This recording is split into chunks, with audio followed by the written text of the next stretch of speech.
Chang at CSO at ChangeNOW. Thanks for joining us. Thank you so much for having me. Super excited to be over here at Consensus and having a little sweet chat with you. It can never go wrong in Miami. If it goes wrong, it's usually quite good. You're a CSO at an exchange that's doing over $1 billion in monthly volume, quite a lot. Walk us through your path to this seat. Where did you start? What brought you to crypto? And what does this job actually look like on a Tuesday morning? Of course. So I actually have an academic background. I am a linguist, and I got this job over at ChangeNOW back in 2018 when I was in grad school. We were sitting in class, and the professor was like, a friend of mine is looking for people to join a startup. It's like a junior position. It didn't really require too much experience, and it has to deal with marketing. And I've been working in marketing on and off as a content creator and a music journalist for, at that point, I think it was 7 years, because I started in 2011 when I was still a little baby. And I decided to, I was broke. So I decided to go to an interview and see what was up. There was this lady sitting in the conference room, and she was like, well, this is a job in crypto. Are you scared of that? And I was like, why would I be scared? This sounds dope as hell. Yeah, that was ChangeNOW CEO. She's still my boss. I love her to bit. 8 years later, this is basically how I joined crypto. But after I joined ChangeNOW as like a marketing manager, I quickly climbed the ladder to first Chief Communications Officer, then CMO. Then I also was a product advisor for a few products in the company group. In 2022, I decided to pursue a little bit of my own thing, and I was also pretty burnt out, so I left, had a sabbatical, worked at random companies for a year and a half. And then I came back to ChangeNOW because I really love this job. I really love the company. I really love the team. A lot of my good friends still work in the company. And when it comes to my regular Tuesday, a lot of it is done working on research, because I usually, what I do is I kind of pick out the parts of the ecosystem and candidates for the parts of the ecosystem that we have.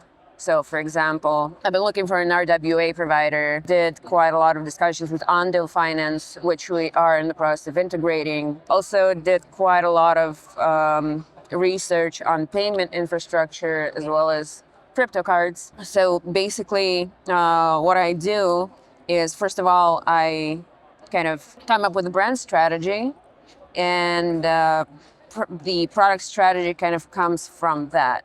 So, for example, if we want to adapt to the current market, we need a certain parts of the ecosystem that need to emerge, or certain parts of the ecosystem that need to merge. Lately, I've been working on a project, I guess, that is still a little bit under wraps. We're probably going to announce it closer to Token 2049. It is quite a big secret, but again, for an acute listener, it might be kind of obvious, but I'm not naming any names, not saying any words. But you'll come back to me when you're ready to drop this secret. So ChangeNOW is processing over $1 billion a month without ever actually holding user funds. Yep. So at its core, it's a swap tool, I would say. Folks don't know that means you put in one cryptocurrency and you get another one out in seconds.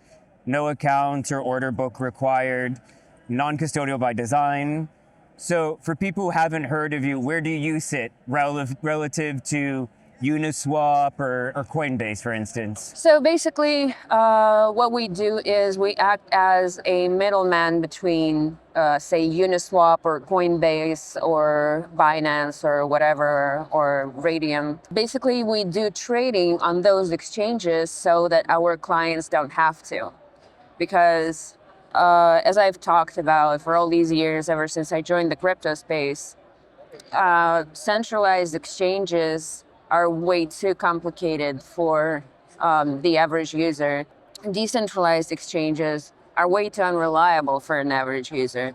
So basically, we take all of the risks that are connected to things like user error, protocol corruption, hacks, and stuff like that. And we put it upon ourselves so that our clients can have a streamlined interface, which doesn't have too many buttons, only has like very bare bone details to optimize for simplicity for our clients. Sometimes somebody needs to like hop in, hop out. They need to do it very quickly. If, for example, they need gas for a transaction to top up their crypto card, or they are already stressed by the amount of money that they're planning to exchange, so that they don't need any additional stress.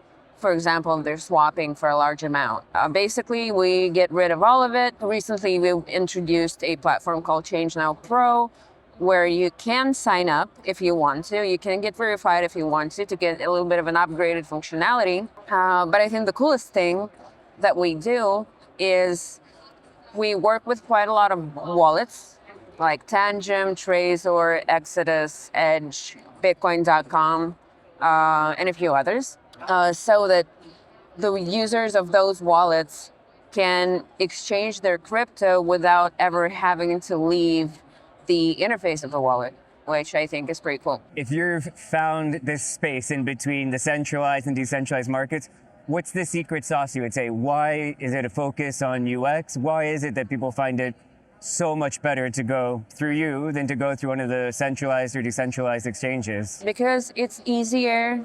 You don't have as many buttons. You don't have many complicated interfaces and graphs and all of that visual mess that centralized exchange interfaces usually have. And they don't need to compromise their own wallet to systems like Wallet Connect. No shade to Wallet Connect, I think they're great. But a lot of, especially smaller protocols, they are oftentimes disguised as bad actors. And so connecting your wallet to just any platform willy-nilly in the DeFi space can lead to asset loss. And with us, you are not even exposed to that. ChangeNOW started as a swap tool. Now you have a wallet, a business API, RWAs, real world assets, perpetuals. Was building this full ecosystem really always the plan, or did the market push you there? I would say it's rather the latter. Because again, we started our business with a plan that we would kind of meld and adapt to the market. So usually we listen to the feedback of our users. We listen with the market to what the market is interested currently in the moment. And most of our product strategy actually comes from there. So at some point, our RWAs got interesting and we kind of started looking at them, but then our users started asking for them. And we realized that doing that would be a good idea. Same goes for prediction markets, same goes for perpetuals, same goes, I wouldn't say it goes for the business API, because our business API has existed for years, ever since the inception of the product.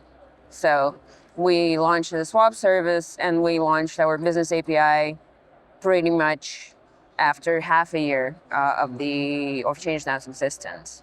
So the business API was a necessity for B2B operations, while new product features are mostly caused by the market and by the user base's kind of demands and opinions.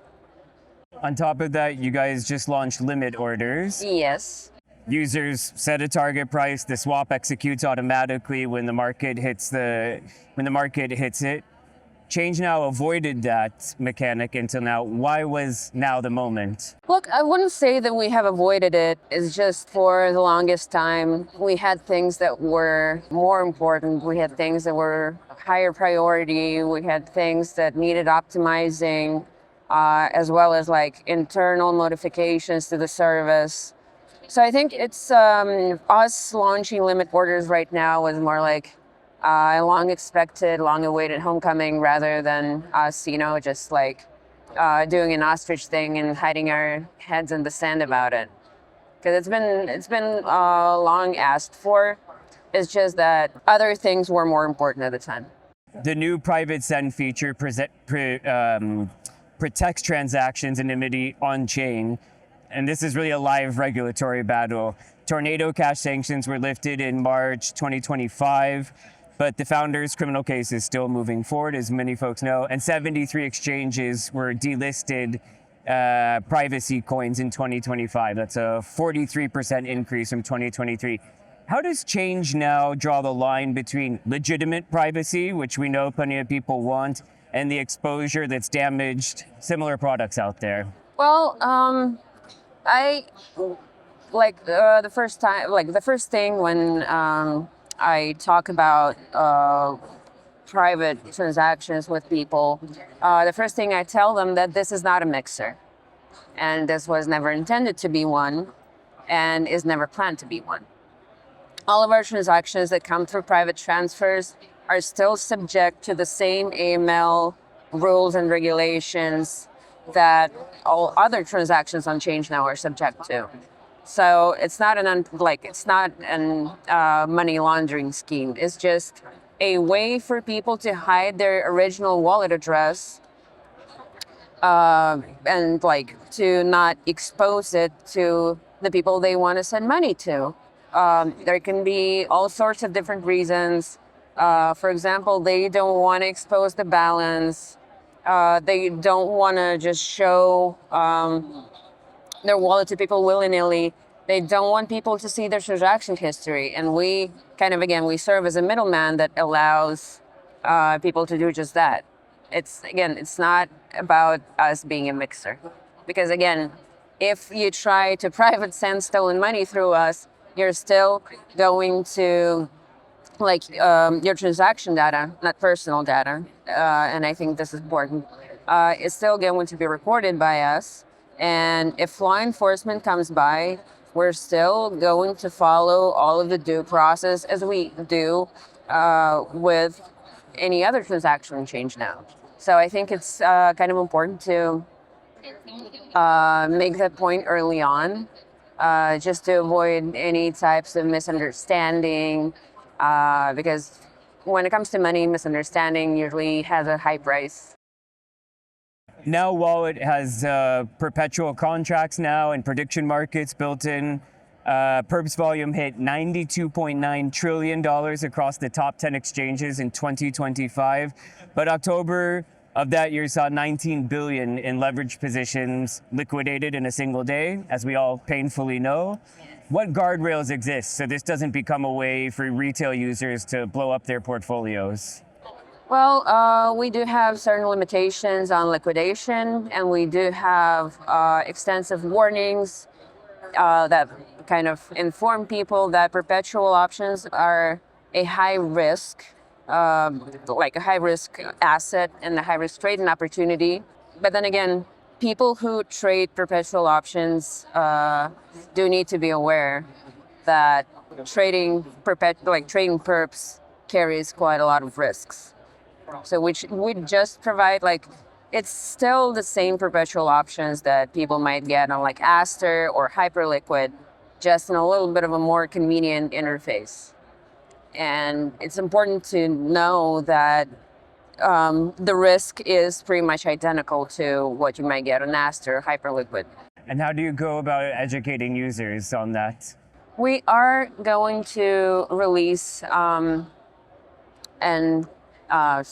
AI engine within the app, which is going to be a very extensive knowledge base, which would kind of accompany the user at every step of the way, and not giving investment advice, but providing all the necessary information so that the client can make decisions without ever leaving the interface.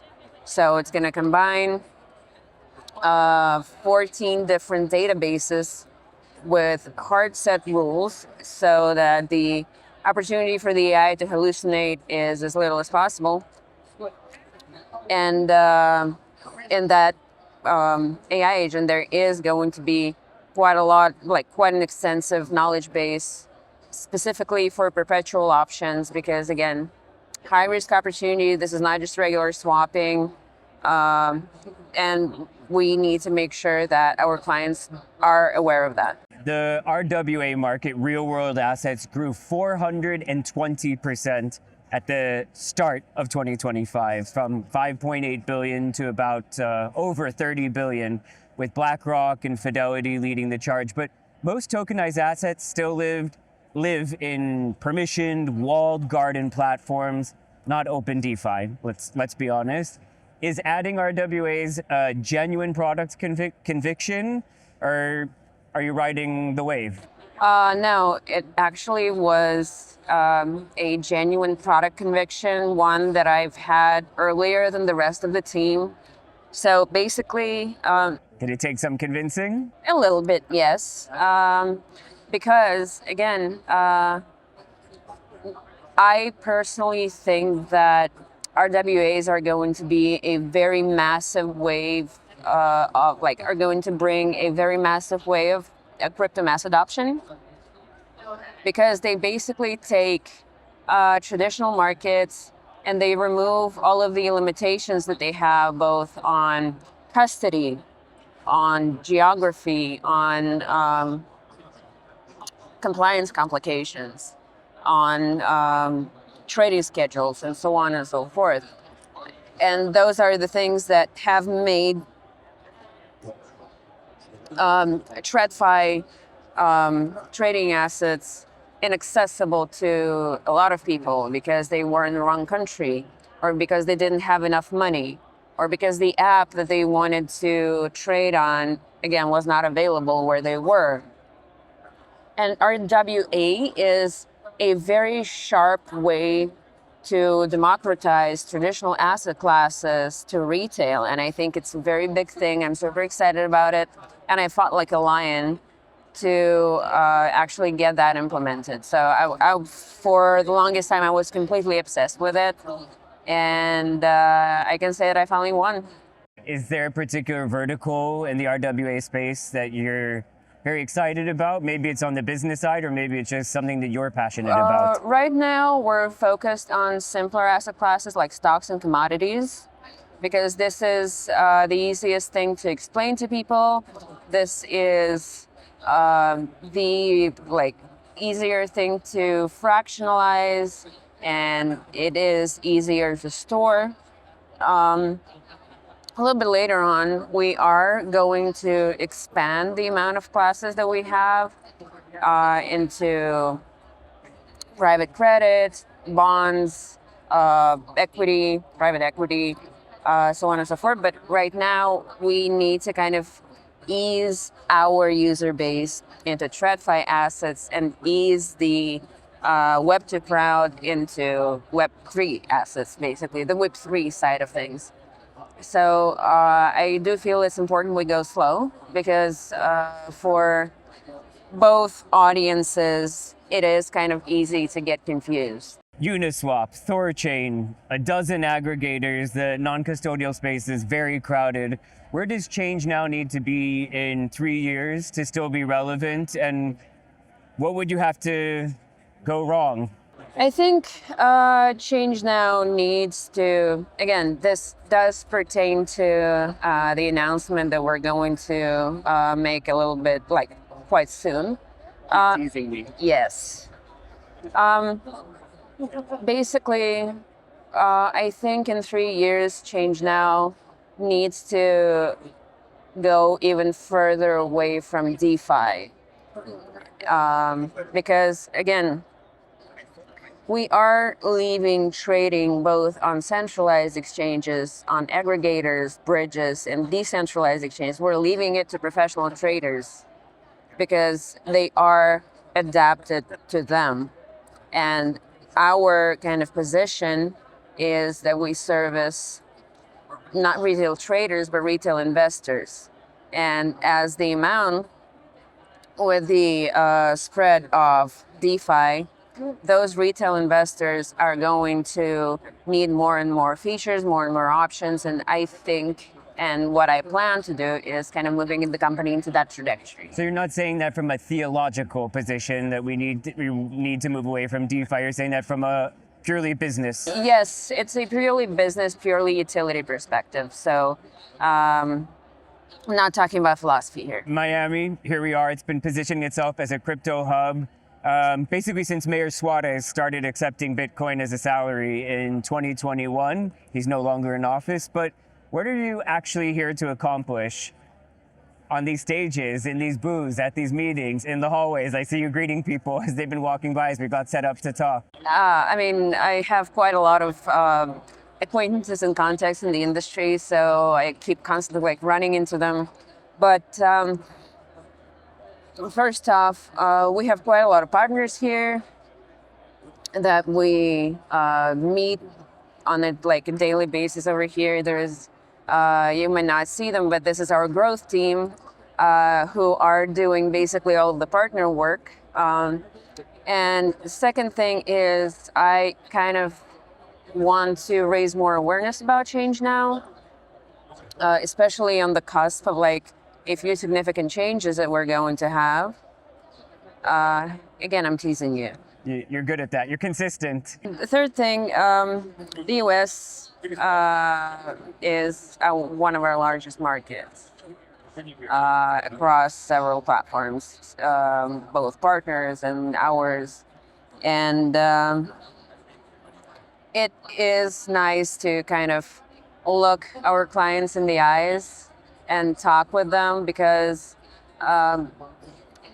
last time we've been to the US for a conference was 6 years ago in 2019, and we all were babies back then.